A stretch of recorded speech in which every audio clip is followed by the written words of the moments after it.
Hi everyone. എല്ലാവരും വളരെ ആകാംക്ഷപൂർവ്വം കാത്തിരിക്കുന്ന ഒരു റിസൾട്ട്, അതിൽ കിഡ്ഡീസ് വിഭാഗത്തിൻ്റെ റിസൾട്ട് ഇവിടെ അനൗൺസ് ചെയ്യാൻ വേണ്ടി പോവുകയാണ്. Before that I have to tell something about the performers. That was really wonderful. All the 5 contestants, I think. What a performance of that little children. The pronunciation, appearance, and the confidence level of to speaking, and the very lengthy, at least 3-4 minutes, and even that walk too.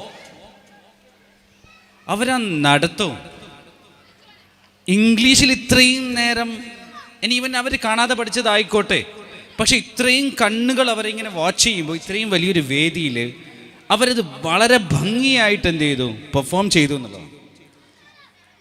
അതിൽ ഈ 5 കുട്ടികളെയും 5 കുട്ടികൾക്കും സമ്മാനം കൊടുക്കാൻ പറ്റുമെങ്കിൽ 5 കുട്ടികൾക്കും കൊടുക്കണമെന്നാണ് എൻ്റെ ആഗ്രഹം. ഒരു മത്സരമാവുമ്പോൾ നമുക്കത് 1, 2, 3 സ്ഥാനങ്ങൾ തിരഞ്ഞെടുക്കേണ്ടി വരും. അത്തരം ഒരു ഘട്ടത്തിൽ നമ്മൾ വളരെ ചെറിയ മൈന്യൂട്ടായിട്ടുള്ള പോയിൻറ്റ്സുകൾ വെച്ചിട്ടാണ് ഇവരെ 1, 2, 3 സ്ഥാനങ്ങൾ നമ്മൾ എഴുതിയിരിക്കുന്നത്. സോ ആദ്യം തന്നെ നമുക്ക് ഈ മത്സരിച്ച 5 വിദ്യാർത്ഥികൾക്കും ഒരു നല്ല കയ്യടി കൊടുക്കാം. നല്ലൊരു കയ്യടി പറ്റേ. അവരുടെ രക്ഷിതാക്കൾക്ക് അഭിമാനിക്കാം. അവർ ഭാവിയിൽ വലിയ ഒരു നിലയിൽ എന്തായാലും എത്തുമെന്നുള്ളതാണ്. ഒന്നാമത് ഞാൻ മൊഫാറ്റ്സ് ഇംഗ്ലീഷ് മീഡിയം സ്കൂളിനെ വളരെയധികം അഭിനന്ദിക്കുന്നു. കാരണം ഇനി അങ്ങോട്ടുള്ള ഒരു ജനറേഷൻ എന്ന് പറഞ്ഞാൽ, അല്ലെങ്കിൽ ഒരു കോമ്പറ്റീഷൻ മൈൻഡാണ്, അല്ലെങ്കിൽ ഒരു ഗ്ലോബൽ കൺസെപ്റ്റാണ് നമുക്കുള്ളത്. ഇനി അങ്ങോട്ടുള്ളൊരു ഗ്ലോബൽ കൺസെപ്റ്റാണ്. അത് ഇത്തരം ഒരു പരിപാടിയിലൂടെ ആ ഒരു ഗ്ലോബൽ കൺസെപ്റ്റിലേക്ക് എത്തിക്കാൻ മൊഫാറ്റ്സ് ഇംഗ്ലീഷ് മീഡിയം സ്കൂളിന് കഴിഞ്ഞിട്ടുണ്ട്. കാരണം അവർ ആ ഒരു സ്യൂട്ടിലുള്ള ഒരു നിപ്പും, ഒരു ഇൻ്റർനാഷണൽ ലെവലിലുള്ള ഒരു ആക്സൻസും, അതുപോലെ ആ ഒരു സ്പീച്ച് കോമ്പറ്റീഷൻ എന്ന് പറയുമ്പോൾ അവരുടെ ആ ഒരു delivery, language delivery, everything like A global concept. ആ ഒരു ആഗോള തലത്തിലുള്ള ഒരു വേൾഡ് കോൺഫറൻസിനെ അവർ പ്രസൻറ്റ് ചെയ്യുന്ന രീതിയിലാണ് കുട്ടികളെല്ലാവരും ഇവിടെ പ്രസൻറ്റ് ചെയ്തത്, അപ്പം മത്സരിച്ചത്. അപ്പോൾ അതിൽ വളരെയധികം സന്തോഷമുണ്ട്. ഇത്തരം ഒരു പരിപാടി ഞാൻ മറ്റെവിടെയും കണ്ടിട്ടില്ല. So hats off you Moffat's English medium school behind the success of your students, the teachers and the management and the principal too. ഇതിൽ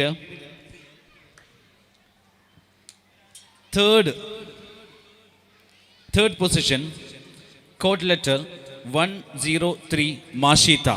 Congratulations Mashita. Well, wonderful performance. The second performer is code letter 104, Fatima BM. Congratulations Fatima BM. Management എങ്ങനെയാണ് തീരുമാനിച്ചിരിക്കുന്നത് അറിയില്ല. First, second, third മാത്രമാണ് നിങ്ങൾ സമ്മാനം തീരുമാനിച്ചതെങ്കിൽ ഇതിൻ്റെ ഞങ്ങൾക്ക് ഈ കുട്ടികളെ പെർഫോമൻസ് കണ്ടിട്ട് ഓക്കെ, കുഴപ്പമില്ല, ഈ കുട്ടികളെ പെർഫോമൻസ് കണ്ടിട്ട് ഞങ്ങൾക്ക് അതിനൊരു പ്രൈസ് കൊടുക്കാതിരിക്കാൻ പറ്റുന്നില്ല. അതുകൊണ്ട് തന്നെ ഞാനിതിൽ 2 സെക്കൻഡും 1 തേർഡും 1 ഫസ്റ്റാണ് നോട്ട് ചെയ്തിട്ടുള്ളത്. മാനേജ്മെൻറ്റ് ഫസ്റ്റും സെക്കൻഡും മാത്രമാണ് ക്യാഷ് അവാർഡ് നൽകിയതെങ്കിൽ ഈ എൻറ്റയർ പരിപാടിയുടെ എക്സ്ട്രാ വരുന്ന second and third I will be sponsor. ഞാൻ സ്പോൺസർ ചെയ്യുന്നു. അതിലെത്രയാണോ തുക അത് ഞാൻ തരും. ഓക്കെ, കാരണം അത്രയും ബ്രില്യൻ്റ് ആയിട്ടുള്ള പെർഫോമൻസ് ആയിരുന്നു ഈ കുട്ടികൾ കാഴ്ചവെച്ചത്. So management please consider my contribution to the second and third. I just choose the extra. Okay, so the another second is code letter 105, Shada. At the first prize, the great first, with a stunning performance and the stunning accent and the pronunciation and the language delivery and overall the confidence speaking, the first prize goes to code letter 101, Jannatul Hazwa. Congratulations Jannatul Hazwa.